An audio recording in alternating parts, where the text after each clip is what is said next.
Good morning ninth class. तो बेटा देखिए, आज का जो हमारा टॉपिक है वो नाइन्थ क्लास के बच्चों के लिए है। टॉपिक का नाम है अलंकार। तो प्यारे बच्चों, इससे पहले हम शब्दालंकार पूरा कर चुके हैं। अर्थालंकार के उपमा अलंकार हमने कर लिया था और साथ में उत्प्रेक्षा अलंकार कर लिया था। उसी अर्था अलंकार में 3 और कर रहे हैं हम। तो देखिए, पहला है आगे जो अर्था अलंकार का नेक्स्ट पार्ट है, पहला है रूपक अलंकार।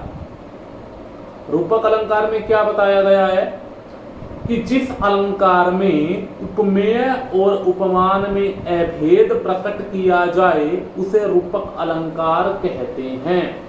तो देखिए कि इसके अंदर क्या होता है, उपमेय होता है जिसकी विशेषता बताई जाती है और उपमान होता है जिसके साथ विशेषता हम प्रकट करते हैं।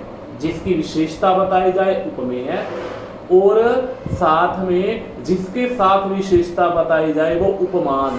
हम इसमें जब किसी वस्तु या व्यक्ति की किसी के साथ तुलना करते हैं तो क्या है कि उपमा में तो तुलना होती है, उत्प्रेक्षा में मानते हैं, और रूपक में तो क्या है कि मानो जिसके साथ हम तुलना कर रहे हैं उनमें कोई अंतर ही ना रह गया हो, तो उसे हम रूपक अलंकार कहते हैं।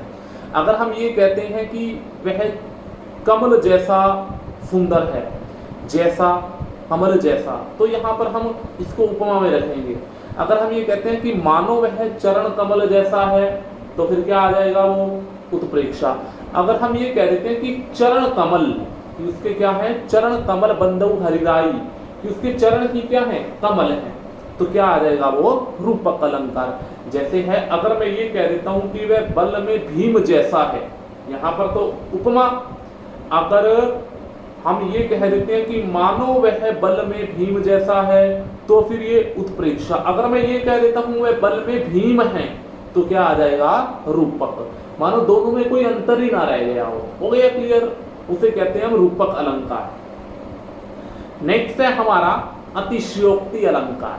अतिशयोक्ति का मतलब होता है बढ़ा चढ़ा कर वर्णन करना। तो इसलिए डेफिनेशन होती है जहां पर किसी वस्तु या व्यक्ति का बढ़ा चढ़ा कर वर्णन किया जाए उसे हम क्या कहते हैं, अतिशयोक्ति अलंकार कहते हैं। इसमें हम किसी वस्तु या व्यक्ति के बारे में क्या करते हैं, बहुत ज्यादा बढ़ा चढ़ा कर कहते हैं। जैसे है, हनुमान की पूंछ में लग न पाई आग, लंका सगरी जल गई, गए निशाचर भाग। यहाँ पर हनुमान के बल का बढ़ा चढ़ा कर क्या किया गया है, वर्णन किया गया है। इसी प्रकार इसका एक और एग्जाम्पल है, महाराणा प्रताप के ऊपर है।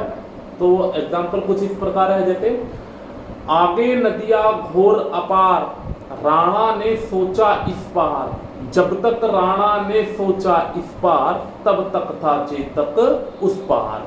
तो मतलब क्या है कि यहाँ पर महाराणा प्रताप के घोड़े का नाम जो चेतक है उसका बढ़ा चढ़ा कर यहाँ क्या किया गया है, वर्णन किया गया है। इसीलिए यहाँ पर कौन सा अलंकार है, अतिशयोक्ति।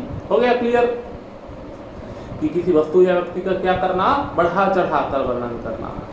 नेक्स्ट है मानवीकरण अलंकार। जहां पर प्रकृति की वस्तुओं का सजीव रूप से चित्रण किया गया हो उसे हम मानवीकरण अलंकार कहते हैं। तो बेटा देखिए कि इसके अंदर प्रकृति की वस्तुएं हैं उनको मानव के रूप में क्या कर देते हैं, आरोपित कर देते हैं। जैसे मेघ आए बन ठन के, मेघ एक क्या है, प्रकृति की वस्तु है, लेकिन बनना ठनना काम किसका है, व्यक्ति का है, सजीव, हम सजीव हैं। तो इसीलिए यहाँ पर क्या है, मानवीकरण अलंकार है। मतलब जब हम प्रकृति की वस्तुओं को अपनी तरह मान लेते हैं, अपनी तरह यूज करते हैं, तो उसे हम क्या कहते हैं, मानवीकरण अलंकार कहते हैं। ठीक है ना, जहां पर प्रकृति की वस्तुओं का सजीव रूप से चित्रण किया जाए उसे मानवीकरण अलंकार कहा जाता है। जैसे मेघ आए बन ठन के, हो गया क्लियर। 9th क्लास में ये पूरी पोइम भी है, मेघ आए बन ठन के। जैसे और क्या है, नाचती गाती बयार चली, बयार का मतलब हवा, कि हवा क्या है, नाचती गाती हुई चल रही है। ठीक है, अब नाचना गाना काम तो सजीव लोगों का है और हवा क्या है, प्रकृति की है। तो प्रकृति को हमने सजीव मान लिया है, इसीलिए यहाँ पर कौन सा अलंकार है, मानवीकरण अलंकार है।